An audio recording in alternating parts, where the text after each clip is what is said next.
Hi, everyone. Welcome to a different type of interview today. I've got an interview with Luke in the United States, and we decided we would talk about the Sigma male because it seems to be of great interest to many of you.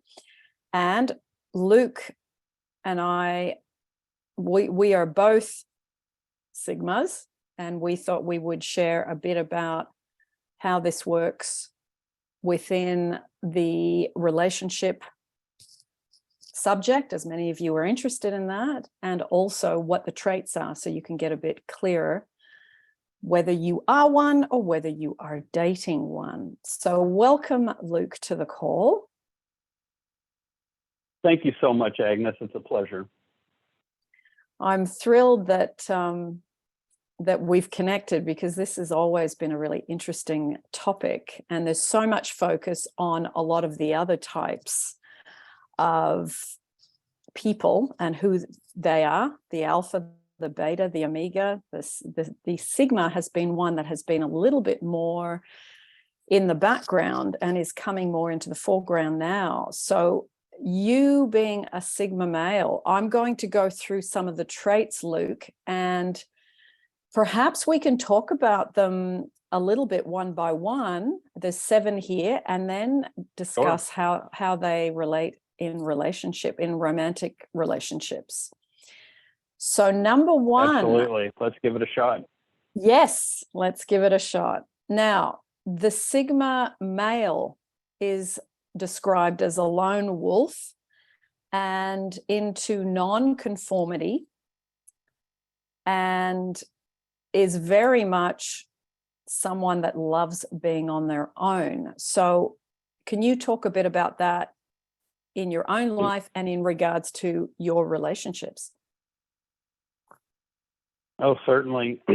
For me, I've always considered myself to be an extroverted introvert, because while I don't mind talking with people in a more intimate one-on-one basis, and I can go on in that setting, when I'm around a large number of people and there's a lot going on in the room, it can be overwhelming. So as a Sigma, we do treasure our alone time, or for spending time with someone we deeply care about and respect, such as a partner. We find a lot of joy in that type of environment. Yes, I like the introvert, extrovert, because it is, some people are so obviously one or the other, but the Sigma is not uncomfortable in social situations at all, but limits how much time they spend in social interaction, because like you said, the value is placed upon time alone. And the question then comes up, so if that's how you are, how do you operate in a relationship, and how do you decide who is a good mate for you because of that quality? Yeah, that's a really good question. I believe that if I am a Sigma, I've always been this way. I've kind of got an empathic streak in me, so I'm able to observe very small elements of body language or inflection of someone's tone when they're speaking. I can kind of detect very subtle cues from someone that I'm interacting with, and not only am I hearing their words, but I'm also reading their intentions and their emotion behind what they're talking about. And so on dates, for me, it was very easy for me to sniff out someone who was in it for the reasons other than I would want to be in a relationship. I could tell when someone is being honest and authentic, or if they're being evasive.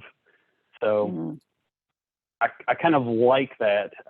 In a intimate setting like that, you're able to devote a full spectrum of senses onto the conversation, into that interaction. When a Sigma is investing their time into a situation like a date, they are really in it. They're tending to not be distracted too much by other things going on around them. You have their undivided attention, and conversely, that is something that as a Sigma, I deeply appreciate if the person I am spending time with is also making me a priority in that time. So, for example, if I was on a date with a woman who happened to be on her phone a lot, I would find that deeply disrespectful, a big turnoff. Put it away, mute it. I would do the same for you, and make the time together a priority. Yes. Yes. I think that's a big one, especially in this day and age, as all you need to do is go to a cafe or a restaurant or an outdoor setting in a park and you see people together, and there is, a lot of that going on. So yes, I agree with you. When you're on a date, it is about getting to know each other. So if you are already someone who can't be present and in the moment, that says a lot about you. And as a Sigma, male or female, I have to agree with you. That's quite disrespectful. So yeah, let's go to number 2, self-sufficiency and independence.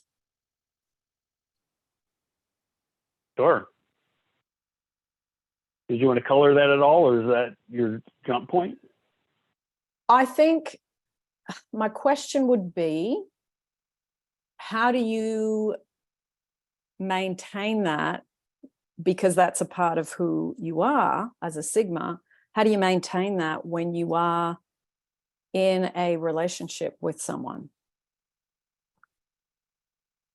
Well, I do have my areas of interest and expertise, in the subject matter that I enjoy to study. And obviously, if my partner has other interests, I would go to them for their inputs.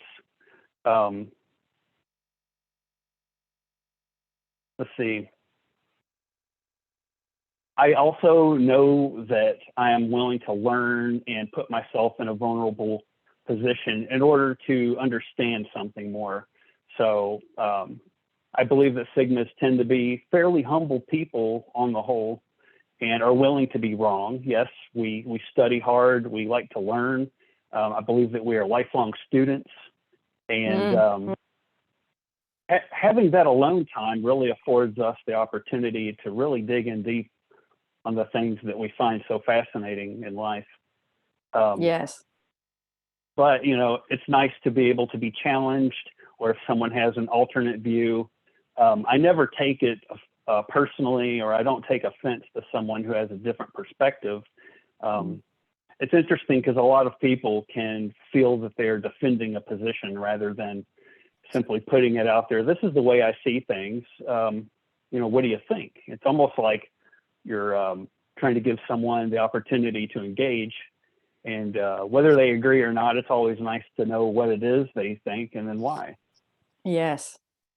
And it's not that you have to agree on everything. It gives you a more well-rounded perspective on something you may not have thought about. So yes, that learning from others is a wonderful, wonderful thing on different topics and different cultures and different ways of doing things. I do agree with you. The Sigmas do love learning and observing from others. It's a pastime. It's a lifetime pursuit. It really is. If I could go back to my childhood, there was a time I was in daycare, and there were different age groups and different social tiers, if you want to call it that, among children. And I would be on my own and be happy with that. And then I would see the older boys in their group clusters, and I would just watch them, and I was staring so intently because I was so intrigued. And they would be like, "What are you looking at? What are you staring at?" Like, they'd make me feel uncomfortable. I didn't realize that I was gazing that hard at them. Yeah. But I was just so fascinated at the older boys, and that kind of set me back a little bit. And so I was really having to become aware of how obvious I was at paying attention to someone else. As a child, you have to learn these social cues. Yeah, that's And that was tough. yes, yeah, because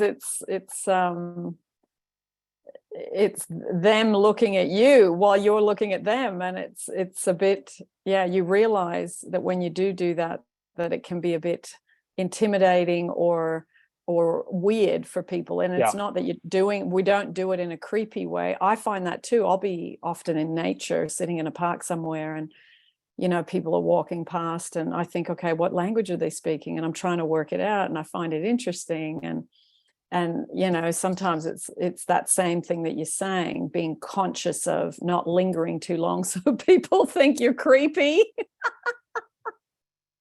Right.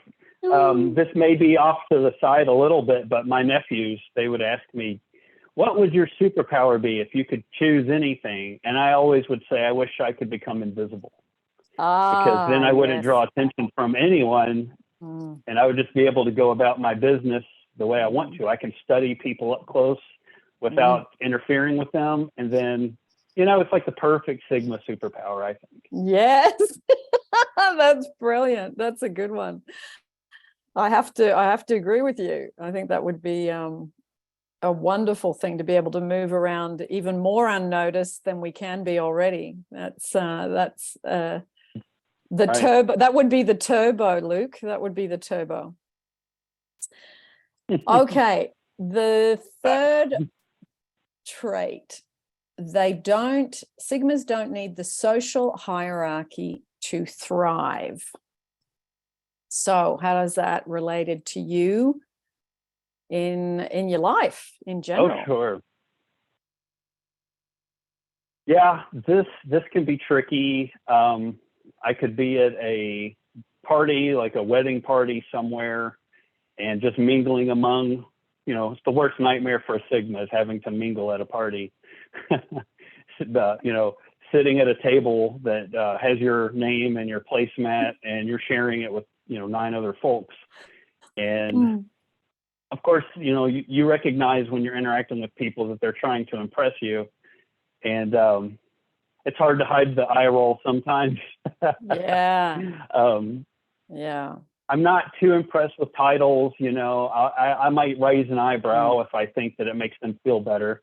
But, there was also times that in class, I had no problems whatsoever really asking tough questions in class in college, for example. And there was a couple situations where I almost got thrown out of class because of like contempt or disrespect. And of course, I didn't mean that. I would read one thing and then bring that to him in the context of the discussion that we were having. And, I believe that some of my classmates may think that I was trying to ham it up or put the professor in a difficult position, when in fact I could have done this in their office and been in the same place mentally. But, they would blow up and be reacting, and I'd be like, oh, snap, I did not mean that, Yeah.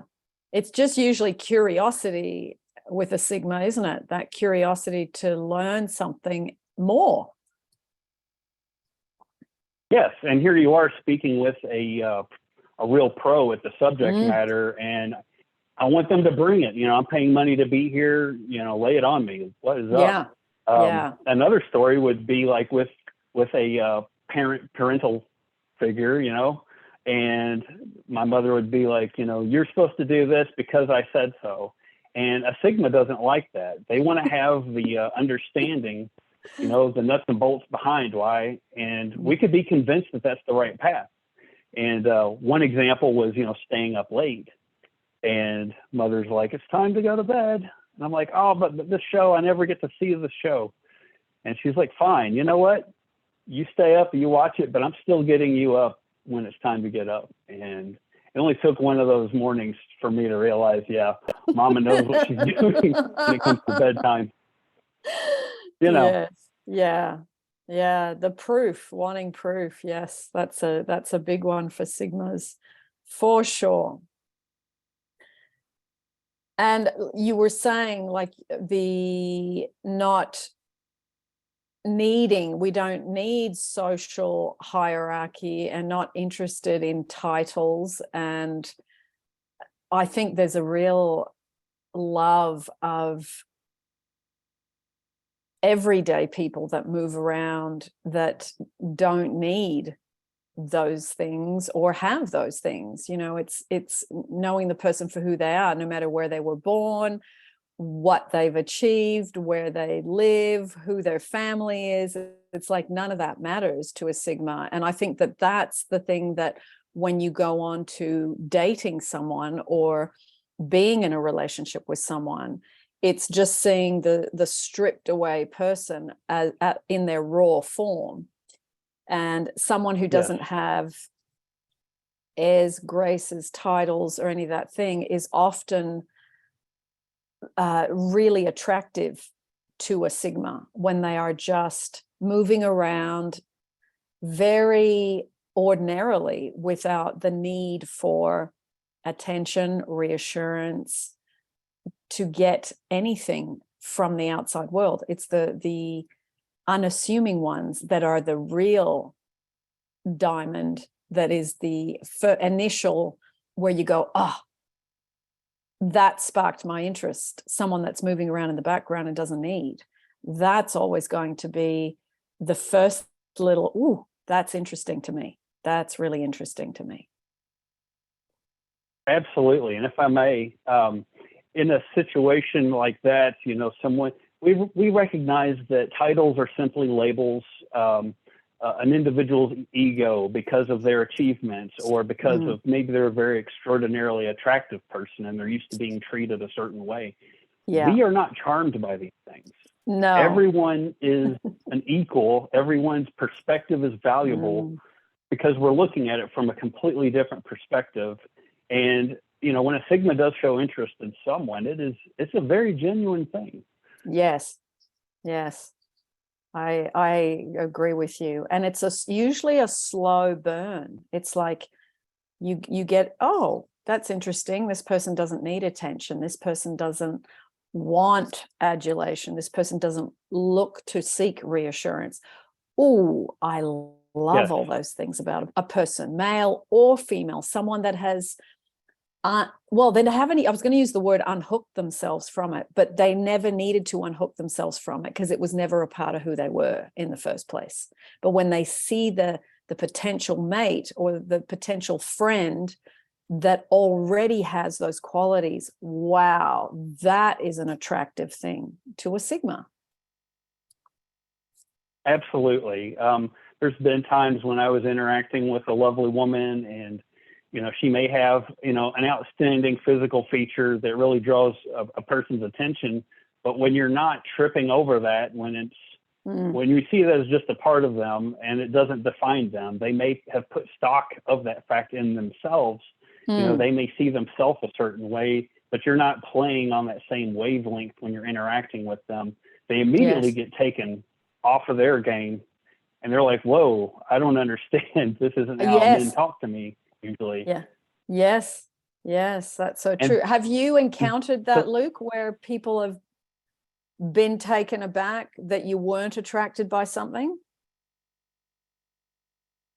Well, in a dating situation, this one woman had some very attractive lips, is all I'm going to say, and it wasn't outstanding to me, but it was something she really leaned on. And when I didn't make a big fuss about it, she got kind of disappointed, and I think she ghosted me after that out of, she felt disrespected maybe. And that's fine. Like if that's what sets you off, I'm not interested in talking to you further, Yes. Using something lips aren't superficial, but if they're being used to fishhook men, you will attract some men like that, probably a lot of men like that, but it's not a Sigma male's fish hook, let's say. Right. Yeah. That's interesting, isn't it? That's interesting. And I was saying to a friend the other day, I went away with a friend of mine and she's a Sigma female. And we went to this remote rural property of hers. There was 100 acres. We were sitting there in the middle of nowhere in this lovely little old house. And we were talking about the men she was talking about how much she doesn't like dating apps, and I said, it wasn't really my thing. But the thing that I did notice when I did hop on there briefly was the men that had their shirts off. I instantly recoiled and said, too much, too quick, too fast. I couldn't step towards that. That just freaks me out, because I don't need to know that when I don't know you. That's not something, even if the guy's got a good body, my instant thing is, why do you need to do that straight away? Because I don't want to know that part of you when I'm not in relationship with you. I mean, if we're on a beach, no problem. That's the right environment. But on a dating app, for me, I instantly go, that would not be my type of person, because it's too quick, too fast for me. Each to their own, but for me, that's actually a repellent for me, not a turn on. So yeah, it's an interesting thing. I completely agree. Yes. Yeah. Yes, absolutely. There's no way to just hit us with a photo or something, and I mean, we may notice something interesting and we can take note of that, but that doesn't send us into like the cartoonish floating with the hearts over your head type of thing. All that does is would possibly give you a reason to go talk to them or inspire you to engage in conversation.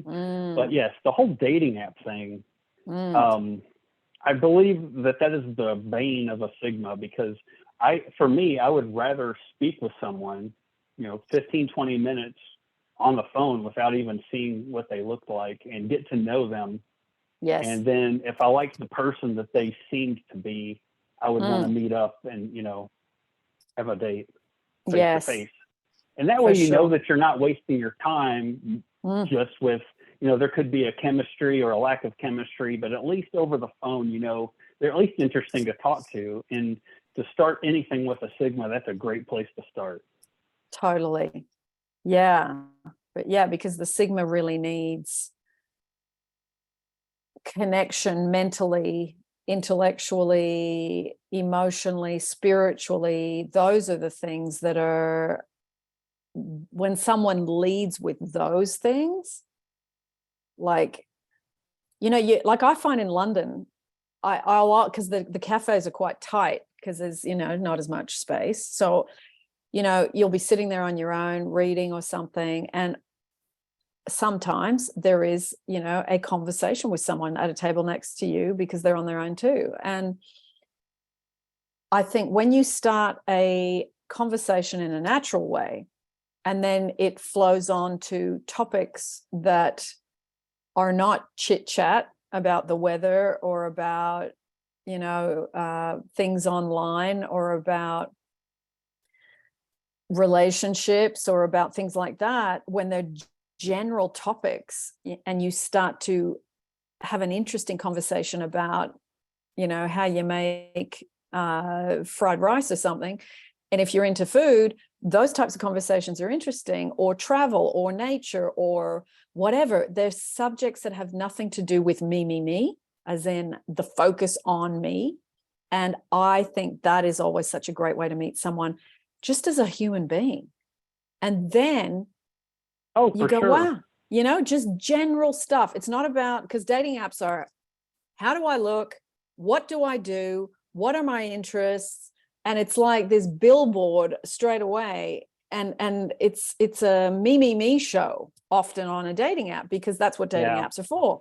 Whereas that stuff, I find, is so much pressure a lot of the time for a lot of people, and people's insecurities and people's inadequacies, all of that comes up. But if you just meet someone in a cafe because you're having an orange juice and they're having coffee, the conversation's easy, because it's random, and it's not important as to, there's no pressure on it. And I think those types of meetings in person, some of the most fabulous conversations come out of that. Just nothing, without a doubt, organized. It's spontaneous. That's fun. Yeah, we do not do pickup lines, do we? No, we don't. If anything, you kind of go, what? Get away from me. You scurry away because there's such a turnoff. Okay, looking at the next little Sigma trait, adaptability. Now that's the coffee shop random spontaneous conversation, and being able to adapt to whatever happens. Oh, so how do you find that yes, that applies to you? Well, when I was younger, I was going to a private school full of rich kids, and my family was very poor, and they scraped everything they could to get me there. And I was bullied for, being the poor kid. And so I had low self-esteem at school. More than anything, I was confused. Like, why? Like, the fact that my family's poor isn't a reason to be mean to me. It didn't make sense, from a intellectual perspective. But these are children, so whatever goes, right? But at the same time, I had after school activities like Boy Scouts or my bowling leagues, and I was extremely popular in these circles of friends. In Boy Scouts, Cub Scouts, I was elected many times to be the patrol leader or the senior patrol leader or what have you. And I was the team captain in bowling. I had, I was able to recruit people to be on my team. I had a lot of social pull there. So it was fascinating living multiple archetypes in the same day. At school, you're, just trying to lay low and get through the day without people noticing you. And then, go to your after school activities and you're kind of running the show. Wow, that's interesting. And that whole growing up poor thing, there's nothing to be ashamed of, but as a kid you don't know that, or you do know that and you go, why are these people treating me that way? And I had that similar experience too, growing up, on Vancouver Island with my parents on welfare a lot of the time because my dad couldn't work. He was a builder, and that snowed a lot. So there were many, many, many months where he couldn't work. So you're growing up with all this. And it's, I said to my girlfriend the other day, who's one of the family, there's 13 people in her family. There's 11 kids and there was two parents. They're dead now. And we were both saying how grateful we were to grow up poor, because you're not, in a way, that's almost perfect for a Sigma, because you're not into the look at me show when you're poor. You're just moving around trying to get through, and your parents are trying to survive, and you're doing one thing at a time, and there's no better than arrogance that comes from growing up poor. And that it fits in quite nicely with being a Sigma growing up poor, because you mentioned the word humble and humility, and the poverty growing up teaches you humbleness and humility, and being a Sigma, that naturally weaves in with it very naturally. They go hand in hand. It certainly is a helpful survival mechanism to have a more adult type of view, a more advanced view. You're taking in so much information, even as a young kid, just the way we work. To regress just a little bit, if I may, there was a time when in the private school, I decided, okay, well, I need to at least change my look so that I blend in with the quote unquote cool kids. So I saved up some money, and I bought if you remember the 80s and 90s, the nylon joggers outfit, the pants and the windbreakers. Yes. So, everybody was wearing Reebok and Nike. And so I went and got, at the local store, discount store, a suit like that. And then as soon as I walked in like that, I was like accepted. And I'm like, this is a racket, guys. You guys are so hollow. There's nothing behind your meanness to me. And so from that point on, I kind of looked at clothing as a social adaptation camouflage, if you will. I wanted to look nice enough to not be looked at for not dressing nice enough, but not too nice to get more attention than I wanted. I wanted to just kind of glide there in the middle. Yeah. Yeah, interesting. Yeah, isn't it interesting that you already knew that, wow, I've just put this on and you now accept me? How shallow are you? Like you could see that already at a young age, the stupidity of Yep. that. It's so shallow. Yep. And as we know, Luke, still goes on today. It still is a huge calling card for a lot of people. And I think, you know, I mean, I know for me as a Sigma female, I'm not that interested in clothes. You know, I like to dress clean and neat, and that's enough for me. I don't spend hours and hours doing that. Hair included, eyebrows included, makeup pretty much zero most of the time. I don't have that fascination with those things as a Sigma female, and I often feel that I'm separated from women because of that, because that's not my be all and end all of anything. You know, I can't walk around naked because obviously that's not a good look, and it's important to make sure that you don't attract attention in certain ways. So blending in, just put on what you've got and get on with the day. And I think these things are well, I don't want to spend a lot of time doing those things. They're not of major importance to me. I'd rather have a good book or a good walk in nature or an amazing conversation with someone from a different culture. Those things are what I want to experience during my day, not, hours on my hair, nails, and my clothes. That really isn't, it's not my thing. And I don't actually enjoy talking about it for hours with women either. I find those kind of conversations quite boring personally. So yeah, the coverings that we wear is not a major deal for the Sigma, which is, an interesting thing, isn't it? That it isn't. It's really not a big priority on the list of things for the day at all. It's not. And this kind of goes back to what you were talking about the gentleman showing a little too much. Yes. For us, if we see somebody who is really sticking out in that way, male or female, whatever the case may be, don't you tend to think that they may be compensating for something else?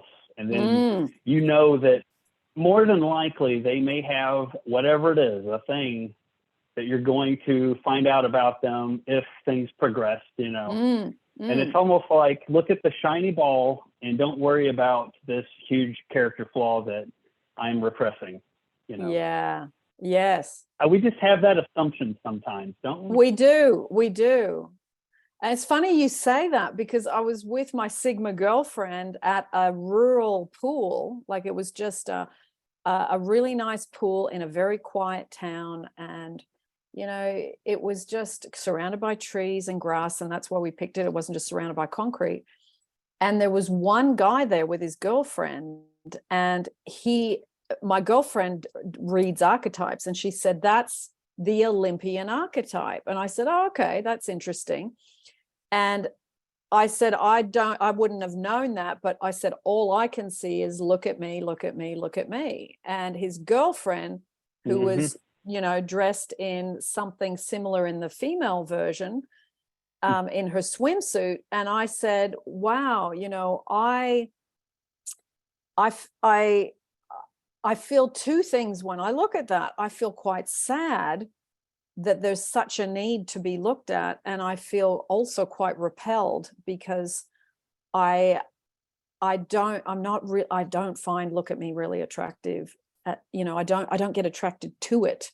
And like you said, my thought was, what's behind that there is a need for that. Now, as we know, so much stuff happens in childhood that brings us up to that moment. And so we were having this discussion about the archetypes and the need to be, looked at, seen, and all these things. And I have compassion for that, because I understand that a lot of things happen to people in childhood that they feel that they need that reassurance and that external validation. And yeah, sure. I do. I have the moment where it makes me feel a bit sad, Luke, for that person, because there is a story behind it. There is a story. There absolutely is. And I would say that most people either cross that line at some point in their life, or they may live there their entire life, unfortunately. Yes. And it's easy in a world of convenience and excess to find something to fill that hole within you. And this could open up an entire spiritual discussion, which I would be happy to do at some point, but it might be outside of the scope of this interview. But yes, there is something that they're working on, perhaps some shadow work that they would need to face in order to heal themselves. But it's easy to distract yourself from your own problems by chasing the affirmations of others outside of yourself. And that can distract you long enough to be happy until you wake up in the morning, and then it's time to glob it on, am I right? And go get that adoration. Yes, for sure. For sure. I mean, I was married to someone for, I think we were together 10 years, and he was adopted, and he was a recovering alcoholic. I never met him when he was drinking at all. He already had about 20 years of recovery by the time I met him. But his need for adulation, he was a musician, and he needed constant adulation being on stage. And I used to say to him, why do you need adulation from a whole bunch of people you don't know? And he said, I just really like it. It gives me a high. And I thought, because there was still the addict archetype under there, chasing the bright, shiny object, chasing the drug. And I remember thinking, oh, wow. And I remember in those moments thinking, I don't know if I can be with this person. Like, I'd have this moment of, oh my God, I just don't like that trait. I personally don't like that trait. And, and in the end, the marriage split up because he needed adulation from women. And then that disintegrated the marriage because of affairs with women and with men. So in those days, remember, and so that is so far away from what I, as a Sigma female, wanted. And I stepped into it thinking it was something different. And it became, he was a massive alpha male with constant need topping up from other people's attention and adulation. And when I first met him, he didn't appear that way. And I didn't notice it clearly enough because I was younger. I was not as aware of all this stuff as I am now. And I look back and I think, wow, I got that so wrong. The fact that he was so in need of those things. But it went back to, because he was a therapist and we talked a lot about where this stuff came from. So the adoption and needing to prove himself and get attention, get reassurance was a massive drive in him that, I don't know if it ever changed.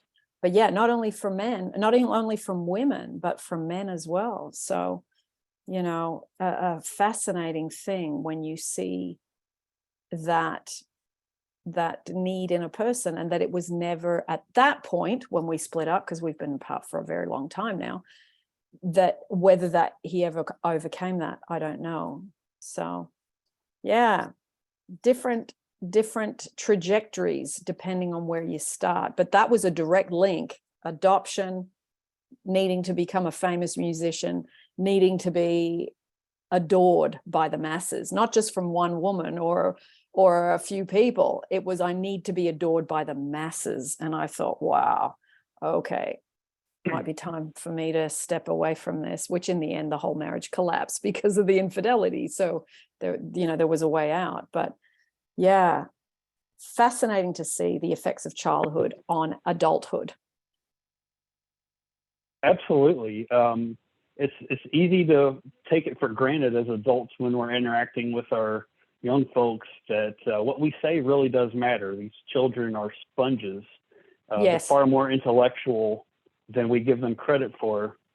And as it relates to your ex or anyone who suffers the need to seek external validation, from an intellectual perspective, it's just so unfortunate that your happiness is not in your own hands.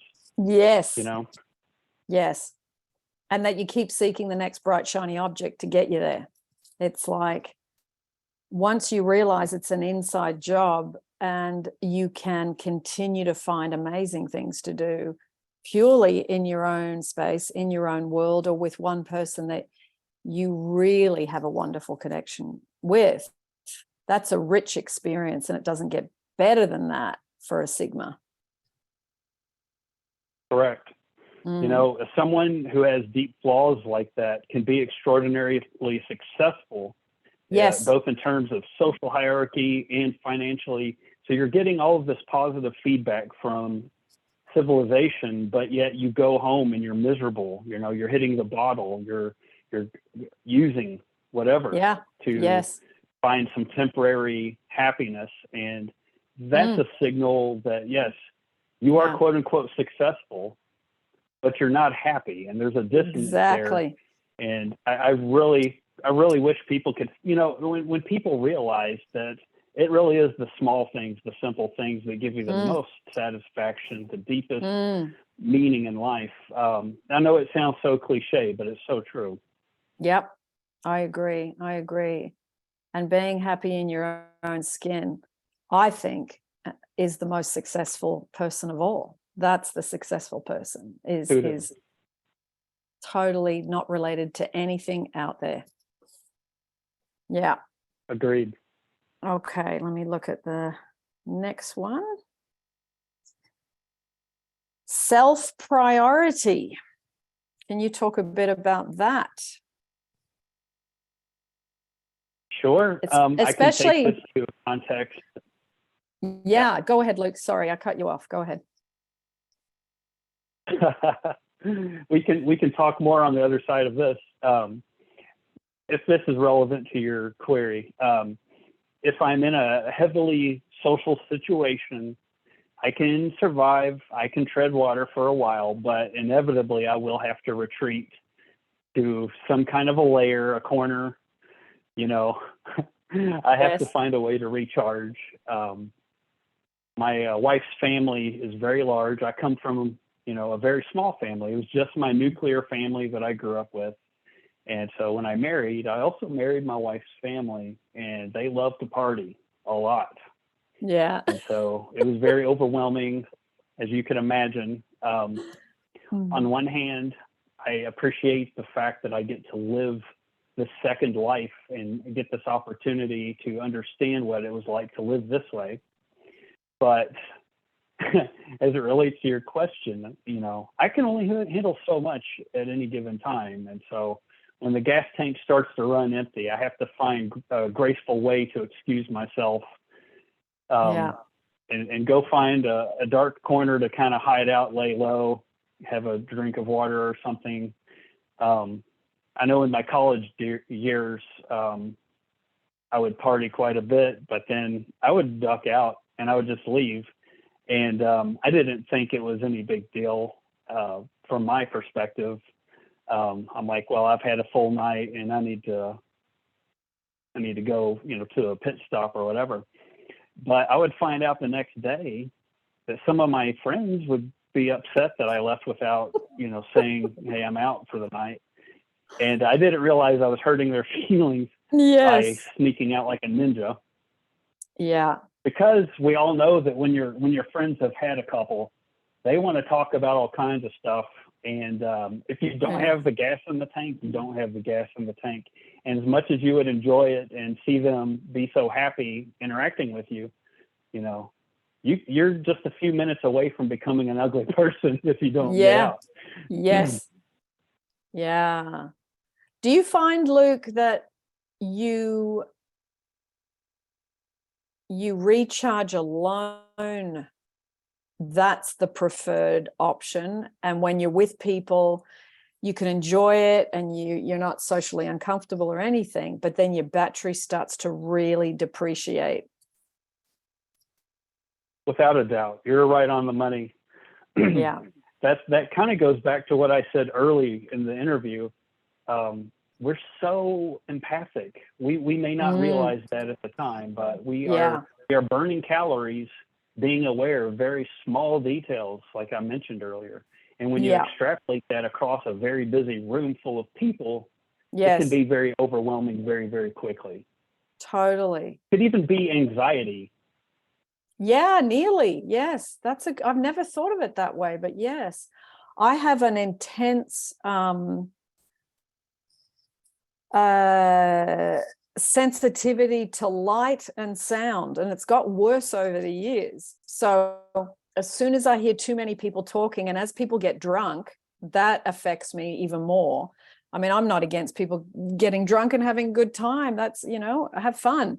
But I get really like, I can't, the amount of sound coming in, it just fries my circuits. So like you, if I'm at a party, I'll try and find if it's a summer party, easy, you just take off outside, or find another room where there's people that are quietly talking, and the ones that probably are other Sigmas that have evacuated, that have just taken off. So yeah, it's finding out where well, it's like, that's my kryptonite. I know that's my kryptonite. Too loud for too long, or too much intense light. So, I mean, obviously with light, I wear sunglasses a lot. But if I'm at a concert or at a show or something in London at the West End or something, I get to a point where the bright lights on the stage, I can't tolerate it for the extended amount of time. So I don't know why I'm like that, but it has got worse over the years. So I just go, well, I just, work with that, and then I remove myself. But the removing myself doesn't feel like, oh my God, I'm missing out on the end of that. It's like, phew, what a relief, I'm out. It feels like the big oasis in the desert. It doesn't feel like I'm missing out at all. Yeah. I went with my grandfather to a auction, and there was a room full of people. It was loud, lots going on. And by the time we left, I looked over to him and I said, "We made it." And he was like, "Huh?" I'm like, "I'm glad we're out of there." And he kind of looked at me all weird, because he was having a good time, I guess, but he got what he wanted to get. But we look at things so much differently. The sensitivities that you have definitely line up with my experience as well. It seems like when the party gets drunker, they also get louder. And so it kind of snowballs. Yeah. I'm usually the first one kind of with looking around going, okay, how can I get out of here? I don't think, woohoo, the party's starting. This is great. Let's kick on. I just instantly go, okay, I've had enough now. I've been here 2 hours. I can usually manage 3, but then the decline starts to happen. And I go, right. And like you, I sneak out because I don't want to go and say goodbye to everybody one at a time. And then why? Then you got to listen to, why are you leaving? The party's just starting. I don't want to hear all that. Yep. I'd rather hear, what is it? The better to apologize than ask for permission. Well, there's always going to be that one that grabs your arm and won't let you leave too. So I know. And that, I find that's when I get that internal hostility. I really don't react well to that, so, but, they mean well, but we have different ways of enjoying ourselves. Definitely different ways. Okay, let's go on. I would like a room of maybe 5 people and just have a glass of bourbon and just sit back and chat without the loud music, maybe have some soft music, but I'm there for conversation and to soak it in that way. Me too. And I don't mind dancing. Like if the music's great and it's, from the eras that I like and the tunes I like, I'll be up dancing, enjoying myself. But I agree with you. Smaller groups feel better energetically, sound wise, all for all those reasons. Okay, the Sigma male, they love to be alone because companionship slows them down. Now, this one's a little bit harsh. So what do you say about that? That's an extreme one. Well, it is. I kind of don't like the way that's framed, to be honest, because every relationship that I've had has been long term. Yeah. And I don't do one night stands. I don't do flings. I'm in it and I'm participating. And, I held my virginity far longer than I had to, because I wanted it to be a valuable expression in that time, someone who is worth it, who also wanted that experience. And so I had to wait quite a while, but so I don't think of a partner as a liability because I've vetted them so thoroughly.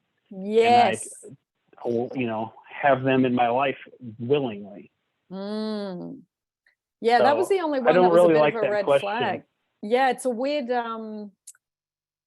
it's quite an extreme statement. I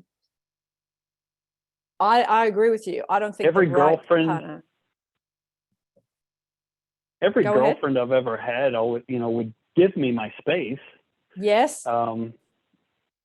We didn't know that I was a Sigma, but we knew that I liked certain things a certain way, and they respected that. And so, yeah. Do you think those women were Sigmas and that's why they easily respected your space? I don't think that was the case. I believe that they simply respected me enough to accommodate me. Nice. Lovely. Yeah, that's all I ask. Yeah, it's an understanding, isn't it? Yeah. I wouldn't say companionship slows me down either. I think it's the amount of fun and amazing laughs and good conversation and quirkiness and adventure and spontaneity with the right person can really happen. I mean, I know with my man, he's a Sigma. Right now I'm in Australia with my mom and seeing my friends. Now I've been here since the 4th of December. I'm not going back till probably the end of February. So we're not together for about 2.5, 3 months, but we communicate every day. Yeah, we miss each other, but we both are independent and love our own space too. So we just get on with what we have to do. And then it's wonderful. There's no, it's too long. How are you going to, it's just the time frame that it is, because it's Christmas and New Year's. So, I love that he is like that. Yes. My perspective on this, I've thought about this probably a couple of years ago. My ideal relationship is one that we actively choose each other every day. You could be married, you can be committed to each other in practice, but you consciously realize, when Sigma values freedom so much, we decide that, any given day you can change your mind about us. And I'm willing to give you that power because that is your life as well as mine. But, when you wake up and you love that person so much because they always prove themselves to you that they're worth keeping, and you do the same for them because you hold them in such high regard, Yes. I love it's a little bit artistic and poetic and romantic it's not just the marriage and the law behind it and the framework behind it. It's that we choose each other actively, intentionally every single day. That's right. My ideal relationship. Yes. Well said. And when you've got two thoughtful, I would say turtles rather than rabbits, the rabbit versus a turtle. I think two people that come together with that thoughtful, deliberate intention, and you've got to know each other over a period of time, and that person's right for you, then you just keep continuing to enjoy and explore and create, and the expansion that happens between you, because you're both learning and growing separately, and then you bring that, and that's the fertilizer for the relationship. It doesn't get better than that. Absolutely right. Yes. Okay, Luke, there is one more of the 7 traits. The Sigma doesn't need attention and strives to be invisible, which is exactly what you said back earlier in the conversation. So yeah, the invisible suit. Yeah. Would you say you actually are, when you do get attention, you're kind of a little bit standoffish?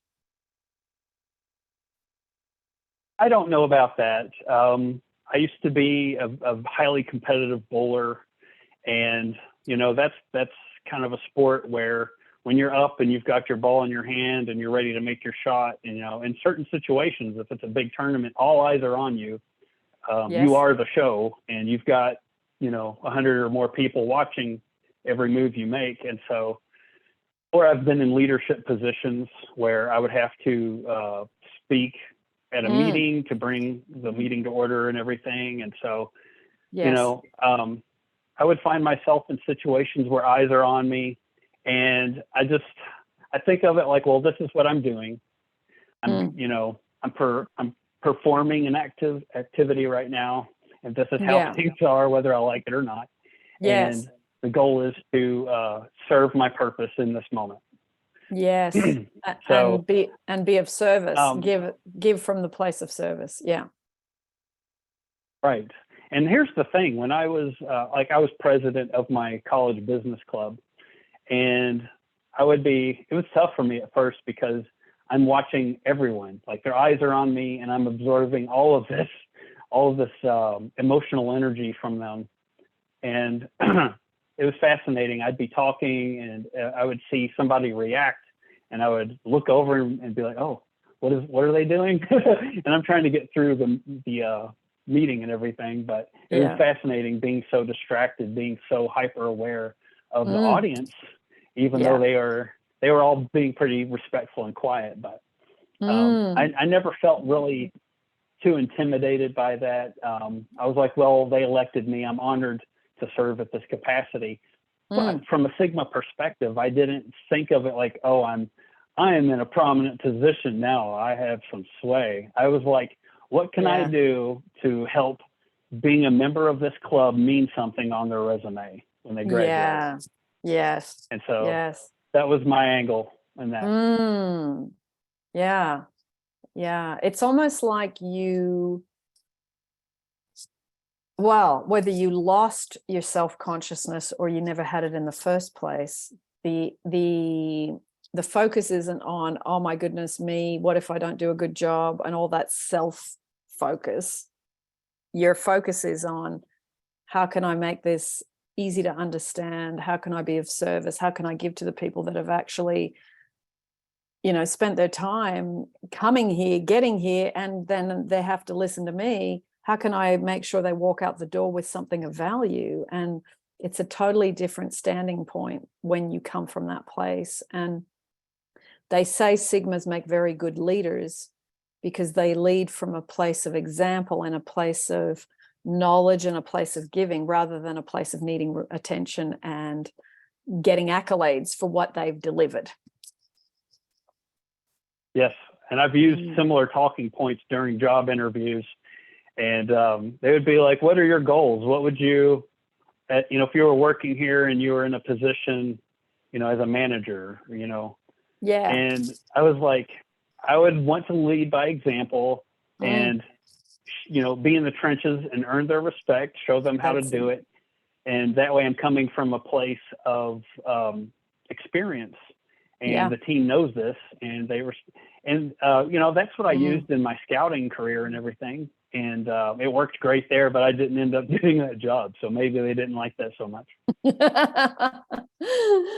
I don't know. Yeah. Some things you just don't know, and you don't need to know. You don't need to find out. You can just let it go and move on to the next thing. So, oh, wonderful. Yep. So, because people are so focused on relationships and having good ones, and a lot of people struggle with that, Luke, what would you say as a Sigma male, if people are, say, attracted to a Sigma male, or they are,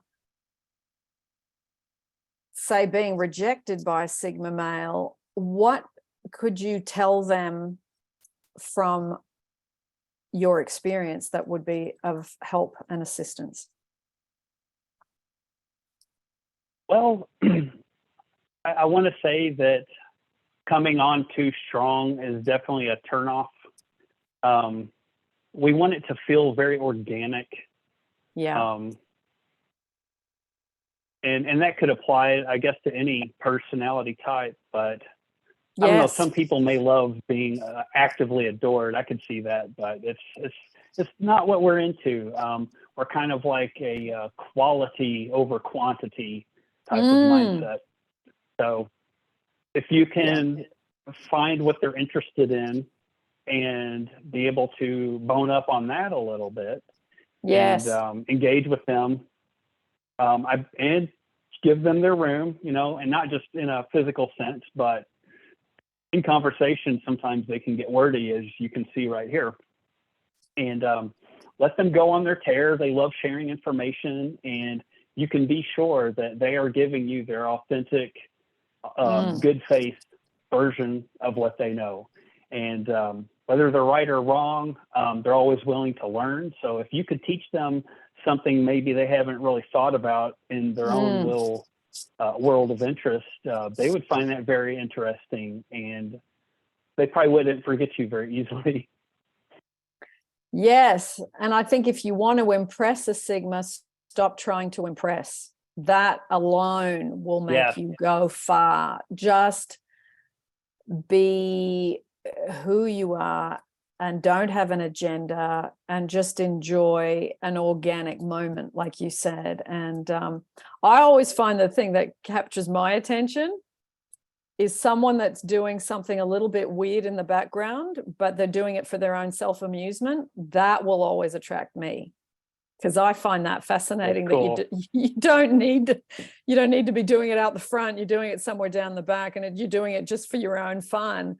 That to me is always a real draw. I think, that's an interesting person, because they don't need attention. That will always be a something that perks my interest. Someone that's like that, male or female. I find that really intriguing. Yeah. That reminded me about my wife a little bit. She's got kind of a fun, eccentric way of doing things, and she's very professional and hardworking, and she does all the right things, but sometimes she just wants to cut up and do silly things in the moment spontaneously, and I adore that so much. Yeah. So lovely.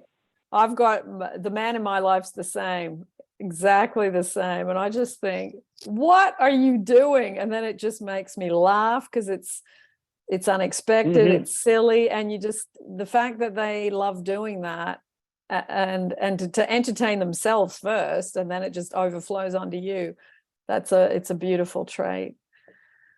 Wow, thank you. Yep. Thank you for coming to have this discussion. There's always some little golden nugget, when you have these conversations. And, I would say one more thing to someone that wants to attract a Sigma, or attract someone they know is a Sigma that hasn't been coming their way. It's, oh God, I've just lost my train of thought. There was something really important in what I was going to mention. What was it? You'll get it. I will. Be prepared to listen more than you need to talk. I think there is such I need to be heard when you meet people, that if you can let go of I need to be heard and listen and find stuff out, that is such a beautiful quality. Whether someone is a Sigma or not, that's a beautiful quality to take towards someone. I don't need to be heard. I've actually got past that. I've grown up, I've matured, and I actually like to listen. That is something beautiful that I think is very, very helpful, whether it's with a Sigma or someone in general. Drop the I need to be heard. Oh, yeah. Just drop that. Yeah. That'd be a nice big personal growth philosophy to adopt. Absolutely. Yeah. Yeah. Well, thank you, Luke. It's been a lovely discussion, and lots of little side salads to the main dish, as I would say here in Australia. Thank you so much. I really enjoyed this more than I thought I would. I really appreciate it. Oh, lovely. And you mentioned doing another interview or discussion about some other topic, so we can, when you feel ready to.